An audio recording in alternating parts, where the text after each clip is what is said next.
Hello student, welcome to TSN. Student, two videos are uploaded by me. Firstly, barter system, the chapter money. I have complete the money chapter. Money first video में मैंने आपको meaning barter system meaning और money का meaning functions बताए थे, जिसके अंदर मैंने सिर्फ प्राइमरी फंक्शन बताए थे। सेकंड वीडियो मेरा जो अपलोड होगा वो आपने नहीं देखा तो पहले वो देखिए। सेकंड में मैंने आपको स्टैंडर्ड ऑफ डिफर्ड पेमेंट वाला बताया था, सेकेंडरी फंक्शंस बताए थे। आज मैं आपको जो ये वीडियो बता रही हूँ इसके अंदर मैं आपको सप्लाई ऑफ मनी के बारे में बताऊँगी कि what is supply of money. Firstly हम मीनिंग देखते हैं कि सप्लाई ऑफ मनी क्या होती है।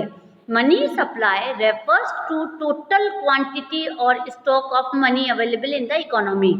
कि मनी सप्लाई होती क्या है। मनी सप्लाई हमारे पास वो होती है जिसके अंदर आप ध्यान से देखेंगे, ये वेट करिए एक मिनट। मनी सप्लाई क्या होती है, देखो अब मैं आपको अच्छी तरह से बता रही हूँ कि money supply total quantity of stock of money available in the economy. जो मनी हमारी इकोनॉमी में टोटल अवेलेबल है कितनी है, उसका स्टॉक कितना है, क्वांटिटी कितनी है at a particular point of time. कि एक पर्टिकुलर दो पॉइंट में से याद करेंगे, स्टॉक ऑफ मनी, सेकंड है available in economy and third है पॉइंट ऑफ टाइम। तो इस पॉइंट ऑफ टाइम में कितनी मनी अवेलेबल है ये सारी हम बता सकते हैं कि किस आधार पे। इसे आप डीपली अच्छी तरह से लर्न करेंगे। फर्स्टली मैं बोल रही हूँ money supply refers to the total quantity or stock of money available in the economy at particular point of time। एक पर्टिकुलर पॉइंट ऑफ टाइम पर हमारी इकोनॉमी में कितनी मनी अवेलेबल है, उसका कितना स्टॉक है, उसकी कितनी क्वांटिटी है, ये हमारी मनी सप्लाई कहलाता है। अदर वर्ड्स में हम बोल सकते हैं the supply of money means the total stock of all the forms of money. इसे में हम सारी तरह की मनी ले सकते हैं, जिसके अंदर पेपर मनी भी आ जाती है, कॉइन आ जाता है और इसके अंदर डिमांड डिपॉजिट ऑफ बैंक भी आ जाता है, which are held by the public at any particular point of time, जो कि एक पर्टिकुलर पॉइंट ऑफ टाइम में मापी जाती है। अब आता है कंपोनेंट ऑफ मनी सप्लाई की क्या क्या कंपोनेंट है, किसके द्वारा हम मनी सप्लाई को काउंट कर सकते हैं। There are two main component of money supply. First है हमारा currency held by the public, जिसे हम सी के नाम से भी बोल सकते हैं। सी से डिनोट करते हैं कि जो करेंसी पब्लिक के द्वारा अगर ली जाती है या पब्लिक के द्वारा ट्रांसफॉर्म की जाती है, उससे हम क्या कह सकते हैं, उससे हम कह सकते हैं currency held by the public. C से हम कह सकते हैं। इसके अंदर कॉइन्स आते हैं और पेपर करेंसी आती है। अब कॉइन्स क्या होते हैं, कॉइन देखो सबसे पहले आता है the currency is credit by the central bank. सबसे पहले करेंसी कौन अप्लाई करता है, हाई पावर्ड मनी जिसे कहते हैं, कौन करता है, वो आरबीआई। मेन पॉइंट है ये हमारा कि आरबीआई हमारी मनी को स्टार्ट करता है और ये कौन सी मनी होती है, हाई पावर्ड मनी होती है। So you can start it, इसकी डेफिनेशन जो आप लिखेंगे, the currency is created by the central bank is called high powered money. It consist of the coins and paper currency. ये दो रूप में मानी जाती है जो कि आरबीआई चलाता है। हमारे यहाँ में हाई अथॉरिटी किसी को है, ये आपके वन वर्ड क्वेश्चन में आ सकता है। High powered money created by which section of economy is a RBI. ठीक है, ये आप ध्यान से देखिए। सेकंड आता है फर्स्ट आता है हमारा इसके अंदर कॉइन्स। कॉइन्स कैसे बने हुए होते हैं, coins are made up of metals. Coins किससे बने होते हैं, ये मेटल से बने होते हैं। They are metallic coins are issued by the monetary authority. अब ये कौन सी मॉनेटरी अथॉरिटी के द्वारा ही बनाए जाते हैं, monetary authority of the country in the central bank of government of the country. कि ये सेंट्रल बैंक है और गवर्नमेंट है जो हमारी, वही इसे क्रिएट करती है। स्टूडेंट यहाँ पर आप ध्यान से देखेंगे कि मैंने किस किस चीज़ को अंडरलाइन करा है। सबसे पहले तो आरबीआई, फर्स्ट इसमें आरबीआई आता है कि जिसमें हम कह सकते हैं कि आरबीआई हमारा high authorised high powered money start करता है। सेकंड आता है जो कॉइन होते हैं वो मेटेलिक उससे बने होते हैं, और मेटेलिक से बने होते हैं। इसको कौन इशूड करता है? इसे monetary authority of the country करता है। सो यहाँ पर दो चीज़ों को हमने मेन किया है कि एक तो मनी है वो कॉइन्स है वो मेटल के बने होते हैं, और high authority of the country is central bank and central government of the country. कौन इशू करता है इनको कॉइन्स को करता है central bank and central government of the countries. Underline कर लेना, ये वन वर्ड क्वेश्चन बन सकते हैं। These coins are used as a token coins। हम इसे token coins since their face value is more than their intrinsic value। इनकी face value बहुत ज़्यादा होती है, ये हमें पता है कि हम किस ढंग से इसे कर सकते हैं। सो यहाँ पर हम कह सकते हैं कि एक तो कॉइन है, सेकंड है पेपर करेंसी। पेपर करेंसी क्या होती है?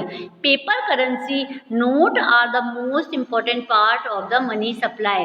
जो मॉनेटरी जो हम कह सकते हैं कि इसके अंदर हमारा क्या है, इसके अंदर हम कह सकते हैं कि मॉनेटरी आपको ये पता है कि पेपर नोट्स क्या है, आज सबने देख रखे हैं। Central bank is every country has the monopoly right to issuing note. Central bank को ये मोनोपोली मतलब कि एकाधिकार उस एक सेंट्रल बैंक की है जो पेपर नोट को छापता है या पेपर नोट को इशू करता है। सो फर्स्ट हमारा एक क्वेश्चन ये भी बन सकता है, मैंने आपको यहाँ बताया कि सेंट्रल बैंक है वो सारे काम करता है और इशूइंग नोट्स वो इशू करता है नोट्स को। सो यहाँ आपको ये भी समझ आ गया होगा। नेक्स्ट आता है हमारा सेकंड, हमारा जो कंपोनेंट है वो है, तो फर्स्ट तो मैंने बताया currency held by the public. Second आता है net demand deposit held by the commercial bank, इसे हम डीडी भी कहते हैं। अब डिमांड डिपॉजिट क्या, डिमांड डिपॉजिट कहते हैं डीडी शॉर्ट नॉर्म में। पहले हमने सी बताया था, सी का मैंने बताया था कंपोनेंट ऑफ मनी सप्लाई के अंदर फर्स्ट था currency held by the public, जो पब्लिक के द्वारा ली जाती है, उसे सी से डिनोट किया था। सेकंड आता है net demand deposit held by the commercial bank, ये हमने डीडी का नाम ले सकते हैं इसको। Demand deposit are created by the commercial bank. Rupees और कॉइन्स कौन कर रहा था? वो सेंट्रल बैंक कर रहा था, सेंट्रल ऑथराइज कर रहा था। अब आप यहाँ पर देखेंगे डिमांड डिपॉजिट जो कि है वो कमर्शियल बैंक करते हैं, जिसे बैंक मनी भी हम कहते हैं, इसे हम बैंक मनी कहते हैं। और ये कौन करता है? कमर्शियल बैंक करता है। सो स्टूडेंट ये वन वर्ड में आंसर आते हैं, इन्हें ध्यान से देखते रहना, जो मैं बोले जा रही हूँ आपको वो करते रहना आप।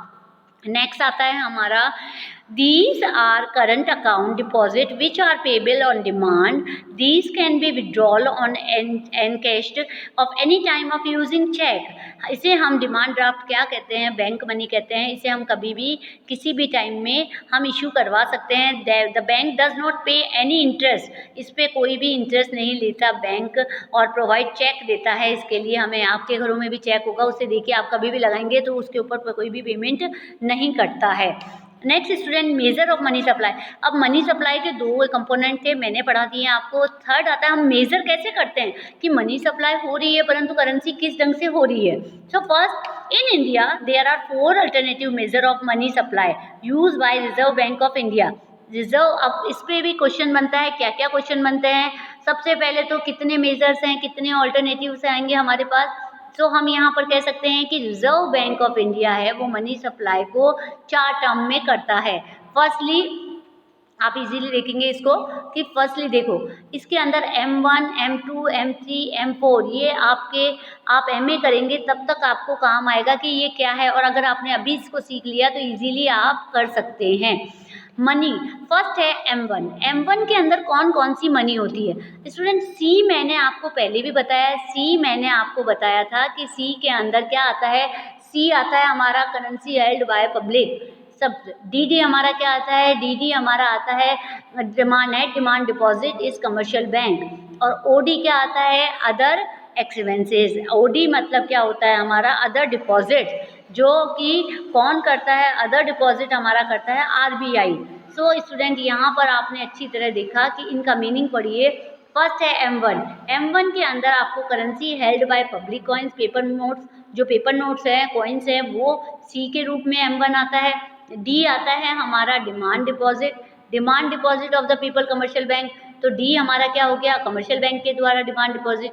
थर्ड आता है हमारा other deposit, RBI, international institution, IMF, world bank, government, ये सारे नाबार्ड, ये लोग जो इशू करते हैं अदर डिपॉजिट, उसे कहते हैं हम C plus D D plus O D. M1 में कौन कौन सी चीज़ें आती हैं, M1 में ये सारी चीज़ें आती है। M2 में क्या आता है, जो M1 में था वो तो सारी चीज़ें यूँ की यूँ आ गई M1 में, प्लस ऐड हो गया saving deposit with post office, जो पोस्ट ऑफिस सेविंग करता है वो भी इसके अंदर ऐड हो जाता है, वो M2 कहलाता है। थर्ड M3 क्या होता है, M3 में M1 भी आ गया है ना, सेकंड उसमें प्लस हमने क्या किया, प्लस किया net time deposit with fix period of maturity can be withdrawn as after of period. तो हम क्या कर सकते हैं, नेट टाइम डिपॉजिट बैंक के द्वारा, बैंक ही करता है नॉट पोस्ट ऑफिस, बैंक के द्वारा जो टाइम डिपॉजिट किया जाता है एक फिक्स पीरियड के टाइम, जो जो आपने देखा होगा मम्मी पापा वगैरह एफडी करवाते हैं, जो मेच्योरिटी विड्रॉल की जाती है एक पीरियड ऑफ टाइम पर, तो हम यहाँ पर कह सकते हैं कि M3 में क्या आता है, M1 आता है और ये नेट टाइम डिपॉजिट आता है। फोर्थ आता है M4 के अंदर हमारा M3 आ जाता है, फर्स्ट टाइम देखेंगे इसके अंदर M3 आ रहा है। M3 के अंदर क्या करेंगे, plus total deposit with the post office saving organisation, जो कि हमने फर्स्ट सेकंड में भी लिया था, हमने पोस्ट ऑफिस M2 के अंदर भी आया था ये। सो यहाँ स्टूडेंट आई थिंक आपको बता दिया है, प्रैक्टिस के अंदर हम M3 is widely use in India as a major of money supply, जो M3 है वो मेनली यूज़ किया जाता है, which is also called aggregate money resources, जो कि यहाँ पर आपने देखा इसे aggregate money monetary resources of the country भी कहते हैं, किसको, M3 को। सो यहाँ पर इम्पॉर्टेंट टर्म आपको मैंने बताई है, वन वर्ड क्वेश्चन बनते हैं इसके ऊपर। लास्टली हमारा जो आता है वो आता है कि यहाँ पर आप देखेंगे कि किस ढंग से डिग्री ऑफ लिक्विडिटी है। सबसे पहले M1 है वो मोस्ट लिक्विड है, M4 है लेटेस्ट लिक्विड है, M1 मोर, अब इसे आप अच्छी तरह वन वर्ड में रूप में भी याद करेंगे। M1 जो मैंने अभी आपको यहाँ पर बताया था कि M1 के अंदर C plus D plus OD था, और यहाँ पर भी ये मोस्ट लिक्विड है। M4 क्या है, लीस्ट लिक्विड, मतलब कि बहुत थोड़ा लिक्विड रूप में आता है। आज फोर्थ इसके बाद आता है narrow money and broad money, कौन सी होती है, नैरो मनी में M1 और M2 आता है जो नैरो मनी कहलाती है, M3 और M4 में ब्रॉड मनी आती है। हम मनी सप्लाई हमने अभी पढ़ा, ये इजीली आपको इसके द्वारा पूरा समझ आ जाएगा। सो आप अगर इसे कंटिन्यू करेंगे, मनी सप्लाई का चार्ट देखिए, हमने कहा मनी सप्लाई में करेंसी आ गया, मनी M1 में क्या आ गया, D आ गया, OD आ गया, तो ये हो गया हमारा M1। अब M2 क्या होता है, M1 प्लस डिपॉजिट, तो ये क्या कहलाया, M2 कहलाया। इसके बाद M3 के अंदर हमने टाइम पीरियड ले लिया, M4 में हमने ये सारी चीज़ें ले ली, तो ये हमारा टोटल चार्ट अगर आप बनाते हैं तो इजीली आप इसे समझ सकते हैं। So student I think this is finish our chapter, ये चैप्टर हमारा आज कंप्लीट हो गया। मैं इसके क्वेश्चन आंसर सेंड कर दूंगी, so complete in your copies. Thank you.